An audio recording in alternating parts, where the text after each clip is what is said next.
माननीय सदस्य doctor R K. Patel जी, श्री संग्राम सिंह यादव जी और श्रीमती आराधना मिश्रा, मोना जी जब अपनी बातों को यहाँ पे कह रही थी तो मुझे आपकी बातों को देख करके सचमुच एक तरफ हमें एहसास है जिम्मेदारी का, हमारी संवेदनाएं हैं उन सभी के प्रति जो लोग 29 जनवरी के एक स्टैम्पेड के शिकार हुए थे, उन सभी श्रद्धालुजनों के प्रति भी, या प्रयागराज कुंभ के दौरान जो आपने अपने नोटिस में उल्लेख किया है, सोनभद्र की, अलीगढ़ की या किसी अन्य जगहों पर प्रयागराज महाकुंभ के आयोजन में भाग लेने के लिए या यहां से जाने के लिए जो लोग यहां से प्रयागराज महाकुंभ में महास्नान के बाद वापस जा रहे थे, सड़क दुर्घटना के शिकार हुए हैं, उन सबको हम श्रद्धांजलि देते हैं। हमारी संवेदना उन परिवारजनों के प्रति है। सरकार उनके साथ खड़ी है, हर संभव सरकार उनको मदद भी करेगी, लेकिन इस पे राजनीति करना कितना उचित है? प्रश्न यही है। और इसीलिए मैं आपसे कहना चाहूंगा, जब आप अपनी बात कह रहे थे, मैं धन्यवाद दूंगा माननीय सदस्य श्री मनोज पांडे जी को, जिन्होंने उन अफवाहों की ओर ध्यान भी दिया कि उल्लेख किया कि काहिरा का वीडियो लेकिन महाकुंभ के साथ जोड़ करके दुष्प्रचार किया जा रहा था, नेपाल का वीडियो महाकुंभ के साथ, झारखंड की किसी घटना को महाकुंभ के साथ, या देश के अंदर के किसी अन्य दुर्घटना को जूसी के साथ जोड़ करके दुष्प्रचार करके अफवाह फैलाने का जो कार्य हो रहा था, कौन लोग थे? और इसीलिए मैं कहना चाहूंगा कि बड़ा हसीन है इनकी जवान का जादू, लगा के आग बहारों की बात करते हैं,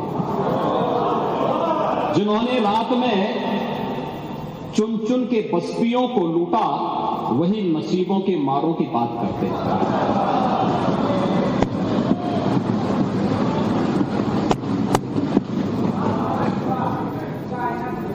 महोदय, ये उर्दू नहीं है, ये सब हिंदी। आपको मैं बताना चाहता हूं, आपको मैं एक और बात बताना चाहता हूं, जो भी नेता प्रतिपक्ष कह रहे थे, जब उत्तर प्रदेश की स्थानीय बोलियों को इस सदन में महत्व मिला, उनके द्वारा कहा जा रहा था, उन्होंने विरोध किया था। ठीक उनकी सोच है, ये समाजवादी संस्कार भी है कि हर अच्छे कार्य का विरोध करना है, हर अच्छे कार्य का विरोध करना है। उन्होंने कहा कि हिंदी इस सदन की भाषा है, तो हिंदी को तो हटाया नहीं। इस सदस्यों को एक छूट दी गई है कि किसी भी इन बोलियों में बोल सकता है, हिंदी में ट्रांसलेट की उसकी सुविधा मिलेगी। इस सुविधा है, थोपा नहीं गया है। दूसरा, भोजपुरी हो, अवधी हो, बुंदेली हो या ब्रज हो, पांडे जी, इनकी लिपि भी देवनागरी है, कोई दूसरी लिपि नहीं है। संविधान के द्वारा घोषित जो व्यवस्था है उसी के दायरे में सारा कार्य हुआ है। आप जैसे उम्रदराज व्यक्ति को तो इसका स्वागत करना चाहिए, इसका स्वागत करना चाहिए। ओह, मैं इसीलिए कह रहा हूं, देवनागरी ही लिपि है और उसी दायरे में सारा कार्य हुआ है। और इसीलिए मैं आपके संज्ञान में लाना चाहूंगा कि ये जो कार्य है, इस कार्य के साथ हमें उसी सकारात्मक भाव के साथ जुड़ना चाहिए। मैं आपके विरोध को कभी उसका न मैं उपास उठाता हूं, न मैं उसको बहुत उसके साथ जोड़ता हूं, क्योंकि मैं जानता हूं आपकी आदतों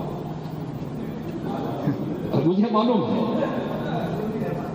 आप लोगों के बारे में एक मान्यता ये भी है, मजबूरी भी है, और आपके बारे में मान्यता भी है कि आज के समाजवादियों के बारे में तो जिस थाली में खाते हैं उसमें छेद करके फिर जाते हैं। और ये जो आप लोगों के बारे में मान्यता है, उसी के बारे में मैं आपसे कहना चाहूंगा कि महोदय, जब हम महाकुंभ के बारे में चर्चा कर रहे हैं और ये आयोजन, नहीं आपके बारे में इसीलिए बोल रहा हूं मैं आऊंगा उस पर भी, मैं उस पर भी आऊंगा भी। उस पर भी मैं आ रहा हूं।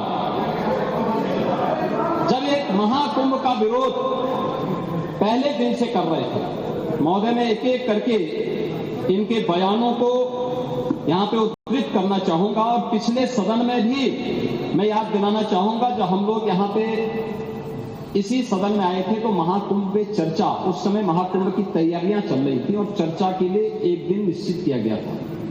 आप लोगों ने सदन नहीं चलने दिया, सदन नहीं चलने दिया।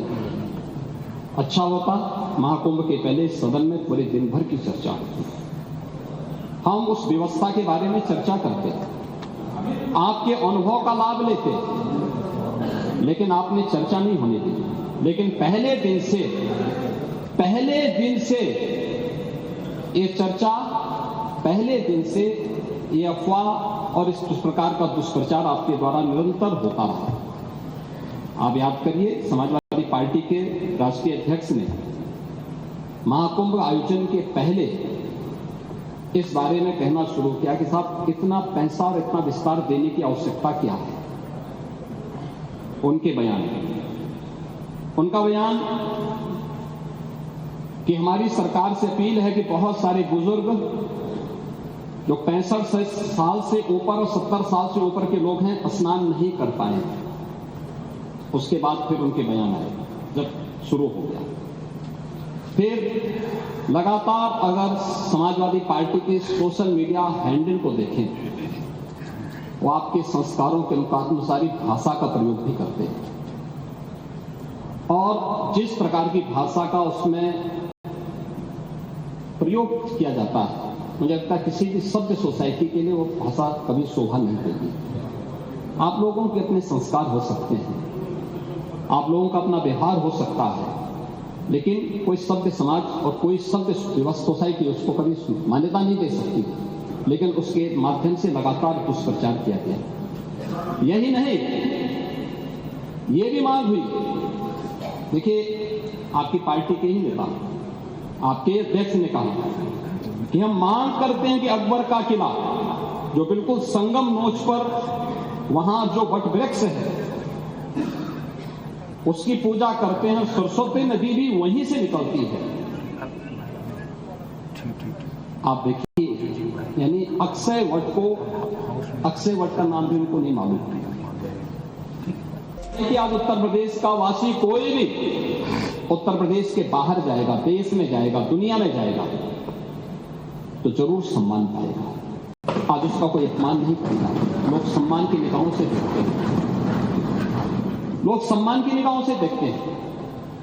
महाकुंभ का जो विरोध कर रहे थे, मुझे मालूम था ये विरोध इनकी मजबूरी है, ये लोग करेंगे, उपहास उड़ाएंगे, क्योंकि उन्होंने तब भी उपहास उड़ाया था जब कोरोना जैसी महामारी से हम जूझ रहे थे। 24-25 करोड़ जनता को हम लोग जब बचाने की कवायद कर रहे थे, प्रधानमंत्री मोदी जी के नेतृत्व में कोविड प्रबंधन का एक बेहतरीन उदाहरण प्रस्तुत कर रहे थे, तब भी वे उपहास उड़ा रहे थे। कोविड के बारे में, ट्रीटमेंट के बारे में, वैक्सीनेशन के बारे में अपने आप चुपचाप वैक्सीन लगा लिए और दूसरों को कहते थे कि वैक्सीन मत लगाओ। वैक्सीन को कहते थे बीजेपी वैक्सीन है। वैक्सीन के बारे में भी इस प्रकार की चर्चाएं होती थी। और महोदय यही नहीं,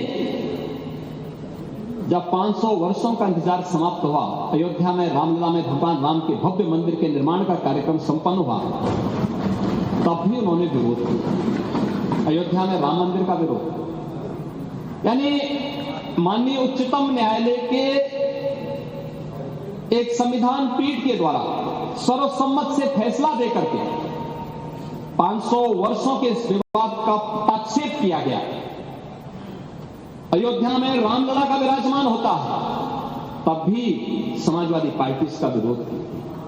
और मेरी इच्छा थी, हार्दिक इच्छा थी कि महाकुंभ के आयोजन के दौरान एक दिन हम ज्वाइंट सेशन प्रयागराज में ही क्यों न करें, लेकिन मुझे मालूम था कि समाजवादी पार्टी फिर इसका विरोध करेगी, क्योंकि समाजवादी पार्टी कोई अच्छे काम का तो कभी समर्थन नहीं कर सकते।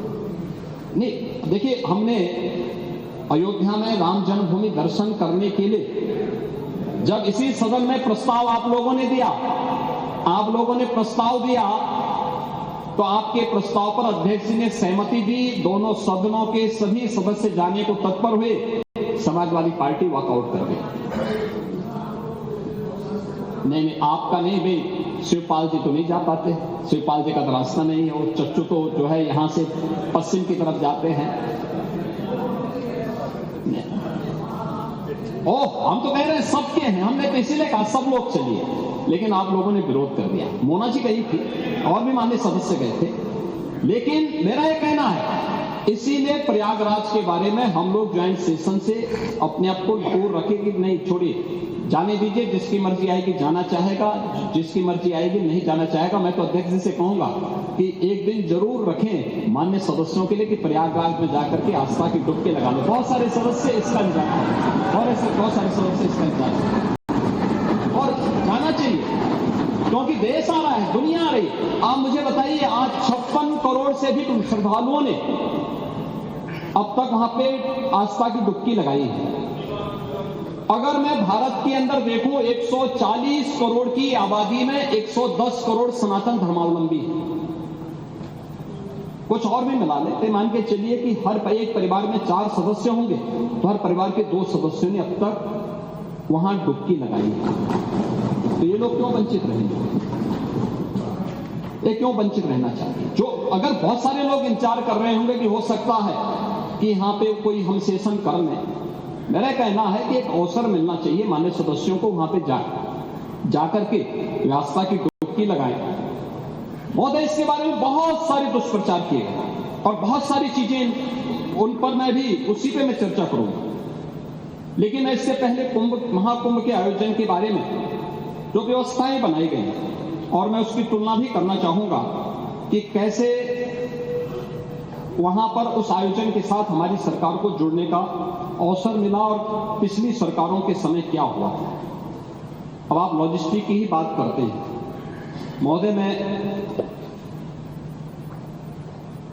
जो भी चीजें वहां कुंभ के आयोजन के साथ जुड़ी, 2013 के साथ अगर हम जोड़ें इसको, 2013 में प्रयागराज कुंभ के साथ देखें, 2013 में आयोजन था 55 दिन का,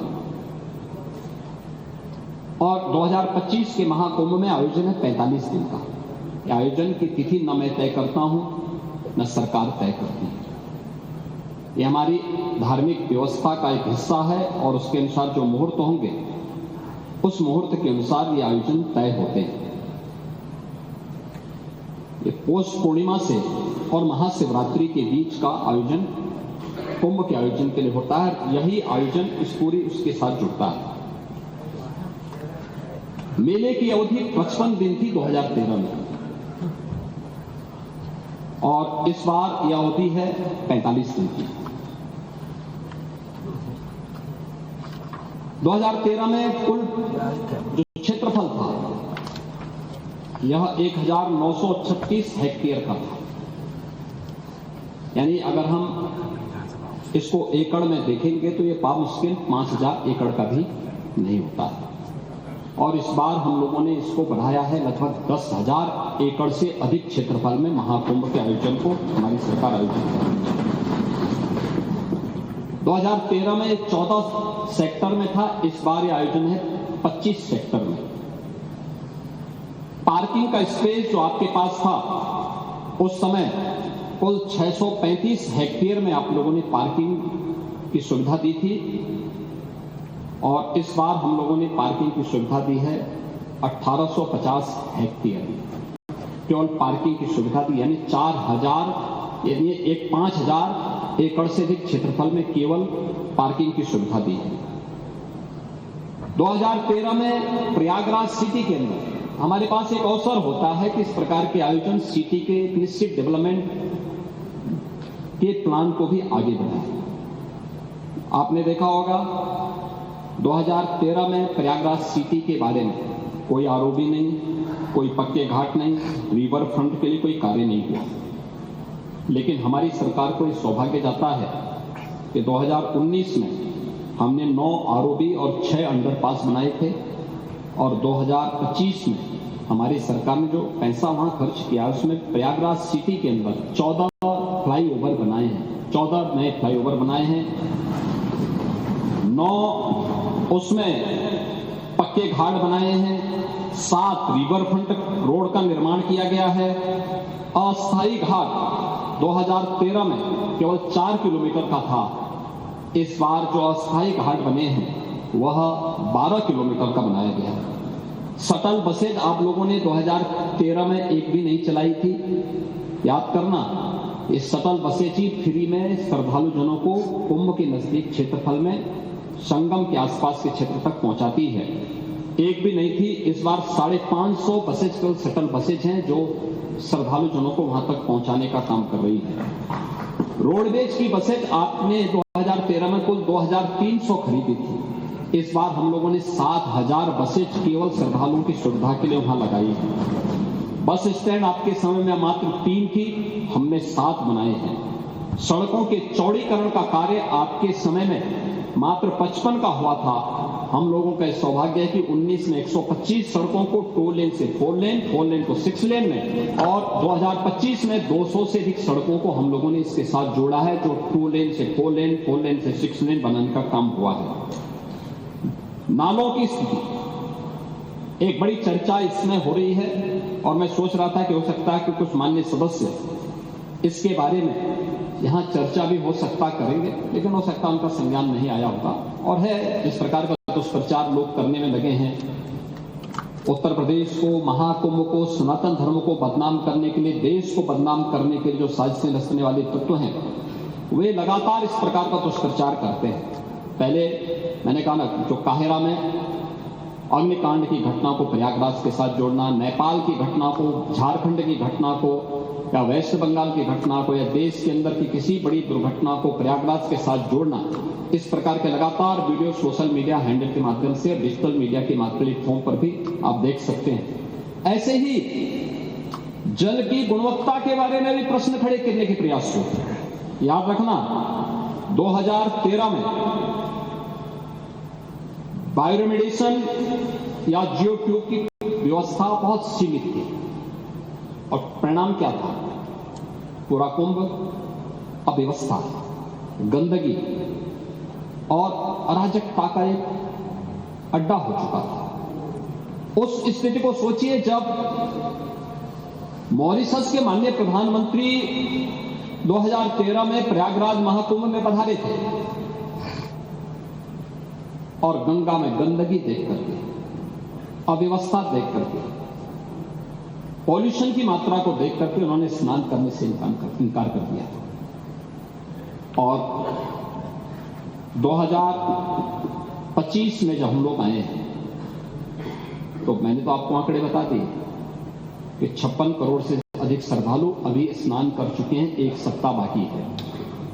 81 नालों को, यानी 261 MLD के जो वहां के नाले हैं, सभी को टेप किया गया है।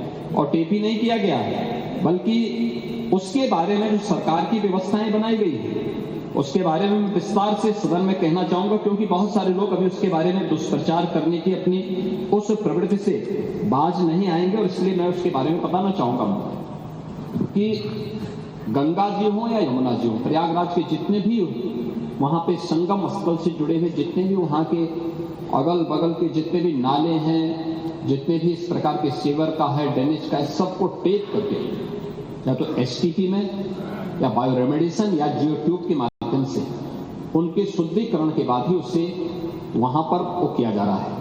दूसरा है, ट्रीटमेंट के बाद ही उस जल को छोड़ा जा रहा है। जल की शुद्धता के जो मानक होते हैं वह 2 स्तर पर जांची जाती है। एक तो BOD स्तर पर, बायोलॉजिकल ऑक्सीजन डिमांड के रूप में, और दूसरा DO के रूप में, डिजॉल्व ऑक्सीजन के रूप में। और इन दोनों के मानक निर्धारित हैं, जिसमें